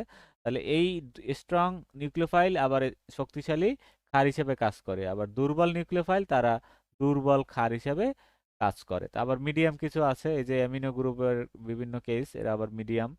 আচ্ছা, তার উইক হলো এখানে যে যাদের ভিতরে এই যে দেখার কিছু ওয়ে আছে এখানে, হাইড্রোক্সিল আয়ন না, এটা চার্জ আছে, এগুলো সবার সাথে একটা একটা করে চার্জ আছে, কিন্তু উইকটা এটার ভিতরে কিন্তু কোনো চার্জ নেই। ঠিক আছে? বলা যায় যে এটা মানে প্রশামো টাইপের। তাহলে এটা হলো দুর্বল। তাহলে পানি, তারপরে এই যে অ্যালকোহল, তারপর আর বন্ড CO2H, তাহলে এই ধরনের যত যে আর এর বদলে যে কোনো অ্যালকাইল গ্রুপ এখানে হতে পারে। আচ্ছা, তাহলে এই ধরনের এরা হলো উইক নিউক্লিওফাইল বা দুর্বল নিউক্লিওফাইল। আচ্ছা, তাহলে পানি একটা নিরপেক্ষ অণু থাকলে এটি আয়োডিন বা হাইড্রোজেন সালফেটের তুলনায় অনেক দুর্বলভাবে ইলেকট্রন দান করতে পারে। তাহলে চার্জযুক্ত যারা আছে, এভাবে একটু শর্টকাটে মনে রাখি, চার্জযুক্ত যারা আছে ঋণাত্মক তারা হলো স্ট্রং, আর যারা নিরপেক্ষ আছে তারা হলো দুর্বল। আর মিডিয়াম কারা, মিডিয়ামের ভিতরে ম্যাক্সিমামই হলো চার্জযুক্ত একজন আছে এখানে, আর এখানে অ্যামিনো গ্রুপ ম্যাক্সিমাম এখানে। এভাবে করে আমরা মনে রাখতে পারি।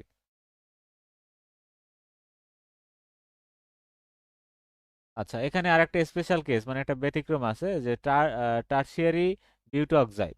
টারশিয়ারি বিউটো অক্সাইড এটা একটা শক্তিশালী ক্ষার, কিন্তু শক্তিশালী ক্ষার হওয়া সত্ত্বেও এটা নিউক্লিওফাইল নয়, not a nucleophile due to non bonded interaction strain. তাহলে এখানে তার ভিতরে একটা কি হয়, এখানে একটা স্টেরিক বাধা সৃষ্টি হয় বা নিজেদের ভিতরে।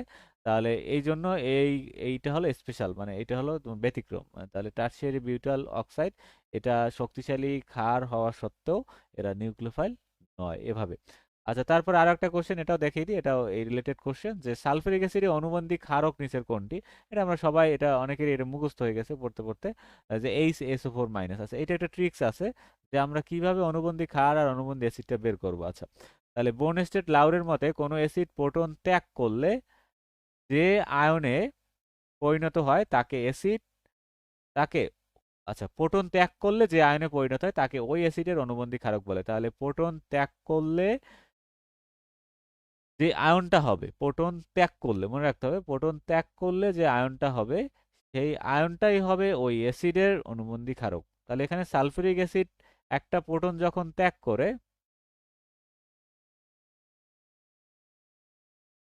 আচ্ছা, এখানে, হ্যাঁ ঠিক আছে, H প্লাস একটা ত্যাগ করলে যে আয়ন, আচ্ছা, তাহলে সালফিউরিক অ্যাসিড থেকে আমরা যদি একটা প্রোটন সরাই নিই তাহলে এখানে কি হবে, HSO4 মাইনাস, তখন এটা হবে তার সালফিউরিক অ্যাসিডের অনুবন্ধী ক্ষার। আর যদি আমরা একটা প্রোটন যোগ করি তখন আবার হবে অনুবন্ধী অ্যাসিড। এভাবে এর নিচে একটা ছক আছে, খুব সুন্দর করে দেখানো আছে। আচ্ছা, তাহলে অ্যাসিড থেকে অনুবন্ধী ক্ষার কিভাবে আমরা বের করব? অ্যাসিড থেকে একটা প্রোটন ছেড়ে দিলে যা অবশিষ্ট থাকে সেইটাই হবে ওই অ্যাসিডের অনুবন্ধী ক্ষার। আর ক্ষার থেকে অনুবন্ধী অ্যাসিড কিভাবে বের করব আমরা?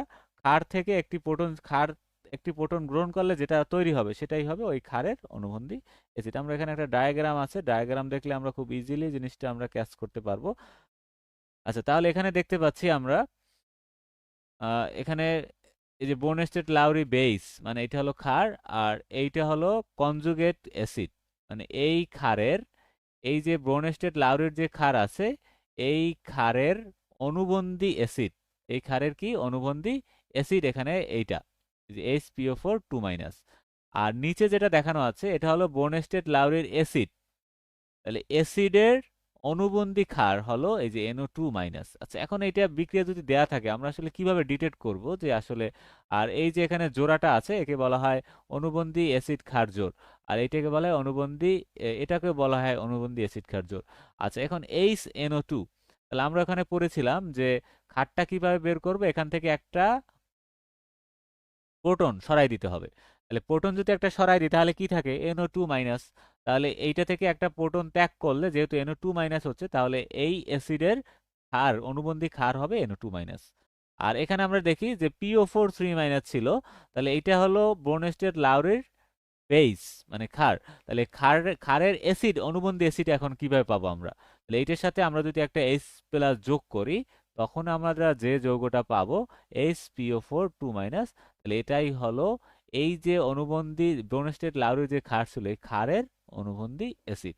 তাহলে এটা আরো সহজে বোঝার জন্য আমরা এখানে একটা ছক অ্যাড করেছি, যে কোন যৌগের অনুবন্ধী জোড় কি হতে পারে, অনুবন্ধী ক্ষার কি হতে পারে। তাহলে এটা একটা অ্যাসিড, আমরা জানি প্রকৃতি। তাহলে অ্যাসিড থেকে একটা প্রোটন ত্যাগ করলে যেটা আমরা পাবো সেটাই হবে অনুবন্ধী ক্ষার। তারপর আমরা অ্যাসিড থেকে একটা প্রোটন ত্যাগ করলে এই যে HSO4 মাইনাস, এইটা থেকে একটা প্রোটন বের হয়ে গেলে তখন হবে SO4 2 মাইনাস, এটা অনুবন্ধী ক্ষার। আবার পানি, এটা উভয় ধর্মই প্রদর্শন করে অ্যাসিড ক্ষার। আচ্ছা, উভধর্মী আর কি এটা। তাহলে এটার প্রকৃতি ধরলাম আমরা ক্ষারীয়, তাহলে ক্ষারীয়ের পর এটার সাথে যদি একটা প্রোটন যোগ করি তাহলে পাবো H3O প্লাস, তাহলে এটা হবে অনুবন্ধী অ্যাসিড। তাহলে এভাবে করে আমরা ছক থেকে মিলিয়ে যদি আমরা টেস্ট করি তাহলে আমরা বুঝে যাব আসলে কোনটা অনুবন্ধী অ্যাসিড আর কোনটা অনুবন্ধী ক্ষার। তারপর এখানে যে আমাদের তিনটা প্রধান মতবাদ ছিল, সেই মতবাদ তিনটা এই ব্যাখ্যা অ্যাড করা হয়েছে, যে আর্হেনিয়াস মতবাদ, ব্রোনস্টেড লাউরির মতবাদ, লুইস মতবাদ। আর্হেনিয়াসের মতবাদ কি, জলীয় দ্রবণে আয়নীকরণের উপর ডিপেন্ড করে। আর অ্যাসিড নির্ধারণ করে হলো জলীয় দ্রবণে যদি কোনো যৌগ প্রোটন দেয় তখন ওইটাকে আর্হেনিয়াসের মতবাদ অনুযায়ী অ্যাসিড বলা হয়, আর যদি হাইড্রোক্সিল আয়ন দেয় তখন এটাকে ক্ষার বলা হয়। আর বর্ণেশের লাউরির মতবাদ কি ছিল, যে প্রোটন স্থানান্তর রিলেটেড ছিল। যদি অন্যকে প্রোটন দান করে তবে অ্যাসিড, আর যদি প্রোটন কারো থেকে গ্রহণ করে তখন হবে ক্ষার। একসাথে দেওয়া আছে যাতে আমরা কম্পেয়ার করে পড়তে পারি। আর লুইস মতবাদ হলো ইলেকট্রন জোর রিলেটেড। ইলেকট্রন জোর গ্রহণ করলে অ্যাসিড, ইলেকট্রন জোর দান করলে সেটা হবে ক্ষার। খুব সহজে আমরা এই জিনিসগুলো আয়ত্ত করতে পারি। তারপর এখানে এক্সাম্পল দেওয়া আছে আর্হেনিয়াসের যে অ্যাসিড ক্ষার যারা ছিল, বর্ণেশের লাউরির মতামতের অনুসারে লুইসের বিভিন্ন যে অ্যাসিড ক্ষার ছিল সেটা এখানে দেয়া আছে। আচ্ছা, তারপর এখানে আমরা উভধর্মী পদার্থ হিসাবে পরীক্ষা আসতে পারে নিচের কোনটি উভধর্মী পদার্থ, যেমন পানি, বাইসালফেট আয়ন, বাইকার্বনেট আয়ন, এরা কিন্তু উভধর্মী হিসেবে কাজ করে, মানে অ্যাসিড ক্ষার উভয় হিসেবে কাজ। তারপর অ্যামিনো অ্যাসিড খুবই ইম্পর্টেন্ট। অ্যামিনো অ্যাসিড আমরা অনার্স লেভেলে পড়েছিলাম জুইটার আয়ন রূপে থাকতে পারে। তার মানে এটা কিন্তু অ্যাসিড ক্ষার উভয় ধর্মই প্রদর্শন করতে পারে। তাহলে এটাও কিন্তু উভধর্মী পদার্থ এক ধরনের, গ্লাইসিন, যেমন গ্লাইসিন, এছাড়া আরো আছে। আচ্ছা, তারপর আমরা এখানে পানির উভধর্মী হিসাবে কেন, এটা একটু এক্সাম্পল দিয়ে দেখাইছি, যে এটা ক্ষার হিসেবে, অ্যাসিড হিসেবে, উভয় হিসেবে কাজ করতে পারে। তারপর অ্যাসিডের শক্তি বনাম অনুবন্ধী ক্ষারের শক্তি। তাহলে সবল অ্যাসিডের অনুবন্ধী ক্ষার সবসময় দুর্বল হবে, এটা পরীক্ষা আসে, যে অ্যাসিড যদি সবল হয় তার অনুবন্ধী ক্ষার দুর্বল হবে, অ্যাসিড যদি দুর্বল হয় তার অনুবন্ধী ক্ষার সবল হবে। এই তারপর চার ক্যালকুলেশন শর্টকাটটা আমি আবার এখানে এড করেছি, যে মূল অণু থেকে একটা হাইড্রোজেন কমালে চার্জ 1 কমাতে হবে, তখন আমরা অনুবন্ধী ক্ষার পাবো। আর মূল অণু থেকে যদি আমরা একটা হাইড্রোজেন যোগ করি, চার্জ যদি 1 বাড়াই, তখন আমরা অনুবন্ধী অ্যাসিড পাবো। এটা শর্টকাট, আমরা এটা দেখলেই বুঝতে পারি। তারপরে যদি কারো মনে না থাকে আমরা এই শর্টকাট দেখে আমরা মনে রাখতে পারি। আচ্ছা, তারপর আরো একটা এখানে ছিল, এটাও 142, এটাও দেখিয়ে দিই, আমরা কোশ্চেন শেষ করি। তাহলে এটা ছিল ইলেকট্রনের ড্যাশ বৃদ্ধি পেলে ডি ব্রগলির তরঙ্গদৈর্ঘ্য বৃদ্ধি পাবে। তাহলে এটা একটা সূত্র, যে আমাদের যে ডি ব্রগলির তরঙ্গদৈর্ঘ্য ছিল, যে আমাদের lambda equal to h by p. তাহলে এটা ছিল মোমেন্টাম হ্রাস পেলে। আচ্ছা, তাহলে ফরাসি বিজ্ঞানী লুইস ডি ব্রগলি প্রস্তাব করেন যে একটা কণার তরঙ্গ এবং তার কণা এবং তরঙ্গ দৈর্ঘ্য উভয়ই থাকে। একটা গতিশীল কণারই কি থাকে, তরঙ্গ দৈর্ঘ্য থাকে প্রতিটি গতিশীল কণার। তাহলে lambda equal to h by p, এখানে ল্যামডা হলো তরঙ্গ দৈর্ঘ্য বা ওয়েভ লেন্থ, এইচ হলো প্ল্যাঙ্কের ধ্রুবক, আর পি হলো মোমেন্টাম বা ভরবেগ। আচ্ছা, তাহলে এখানে ল্যামডার সাথে তার যে প্ল্যাঙ্কের ধ্রুবক যেটা আছে এইটা আছে এখানে সমানুপাতিক। আর এখানে যে ভরবেগটা আছে পি, এইটা কিন্তু এখানে ব্যস্তানুপাতিক। তার মানে ল্যামডা যত বাড়বে এই ভরবেগ তত কমে যাবে বা হ্রাস পাবে। এইটা হলো ব্যস্তানুপাতিক সম্পর্ক। তাহলে সমীকরণ থেকে দেখা যাচ্ছে যে ল্যামডা মোমেন্টামের ব্যস্তানুপাতিক, এটি আমি যে বললাম এখানে লেখা আছে। মোমেন্টাম হ্রাস পেলে তরঙ্গদৈর্ঘ্য বৃদ্ধি পাবে যেহেতু ব্যস্তানুপাতিক, আর মোমেন্টাম বৃদ্ধি পেলে তরঙ্গদৈর্ঘ্য হ্রাস পাবে। সূত্রটা জানা থাকে খুব ইজিলি কিন্তু এই জিনিসটা আমরা সলভ করে ফেলতে পারি। তাহলে এভাবে করে আমরা যদি প্রত্যেকটা কোশ্চেন, আমরা ধীরে ধীরে যাচ্ছি কারণ এই কোশ্চেনগুলো আমরা ব্যাখ্যা সহ পড়লে একটু সময় লাগবে, সেই জন্য আমরা এটা মডেল টেস্টের সাথে ইনক্লুড করেছি, যে একসাথে আমরা মডেল টেস্ট নিয়ে তারপর সাথে আমরা এই বিসিএস এর কোশ্চেনগুলো অল্প অল্প করে শেষ করে ফেলবো। আর সাথে আমাদের যে রুটিন অনুযায়ী যে ক্লাস, এটা মানে চলমান ছিল, এটা এরকম ভাবে চলতে থাকবে। আমরা মূলত একদম এইচএসসির বই থেকে একদম যে এনটিআরসির যে সিলেবাস আছে সেই সিলেবাস ধরে আগাচ্ছি। এখন আমরা তো পুরাতন সিলেবাসটা ধরে আগাচ্ছি, যদি নতুন কিছু চেঞ্জ আসে বা তখন আমরা আবার পরবর্তীতে ওইটা নিয়ে আবার ক্লাস নেওয়া হবে আলাদাভাবে। তাহলে এখানে আমাদের আজকের শনিবারের লেকচার ৮ শেষ হলো। তারপর আপনারা যারা ফাউন্ডেশন ব্যাচে যুক্ত আছেন তারা তাদের নেক্সট ক্লাস হলো সোমবার। সোমবার অজৈব রসায়নের পার্ট 3 এবং বুধবার দিন অজৈব রসায়ন পার্ট 4। তারপর শুক্রবার দিন লেকচার ২-৩ থেকে এক্সাম নেওয়া হবে, যেটা একদম শুরুতে নেওয়া হয়েছিল। এই এক্সামগুলো সবার সিরিয়াসলি দিতে হবে। আর অলরেডি আমাদের কোশ্চেন প্রায় করা শেষ, আর অল্প কিছু কোশ্চেন অ্যাড করলে আপনাদের পরীক্ষার কোশ্চেন রেডি হবে। এভাবে করে আমরা বিগত 30 দিনের বা আগামী 30 দিনের আর কি আমরা ক্লাস এখানে সাজিয়েছি। এই অনুযায়ী ক্লাস হবে। আচ্ছা, তাহলে আপনারা যারা ভর্তি হতে আগ্রহী আপনারা ভর্তি হয়ে যেতে পারেন আমাদের ফাউন্ডেশন ব্যাচ। আপনারা এক ব্যাচ থেকেই এক ব্যাচের মাধ্যমে আমরা স্কুল কলেজ দুইটাই ট্রাই করব যে শেষ করার, ইনশাল্লাহ দুইটাই কম্বাইন করে শেষ হবে। আর এখানে মডেল টেস্ট নেওয়া হবে পরীক্ষার আগ পর্যন্ত। মোট ক্লাস 30 প্লাস বলা আছে, কিন্তু আরো বেশি লাগবে এখানে। এটা আপাতত আনুমানিক, এটা 35টা লাগতে পারে, দেখা যাক। আহ, যতক্ষণ না সিলেবাস শেষ না হয় ক্লাস নেওয়া হবে। পিডিএফ দেওয়া হবে প্রত্যেকটা ক্লাসের সাথে, এইচএসসি বা অ্যাডমিশনের এমসিকিউ সহ আর কি, সবগুলো কনসেপ্ট সহ। আর রেকর্ড থেকে যাবে, আর গ্রুপ সাপোর্ট গ্রুপ সুবিধা আছে। তাহলে কোর্স ফি 1490। যারা ভর্তি হতে আগ্রহী এখানে যে হোয়াটসঅ্যাপ নম্বর আছে হোয়াটসঅ্যাপ নম্বরে যোগাযোগ করে আপনাদের ভর্তি সম্পর্কে বিস্তারিত তথ্য জানানো হবে।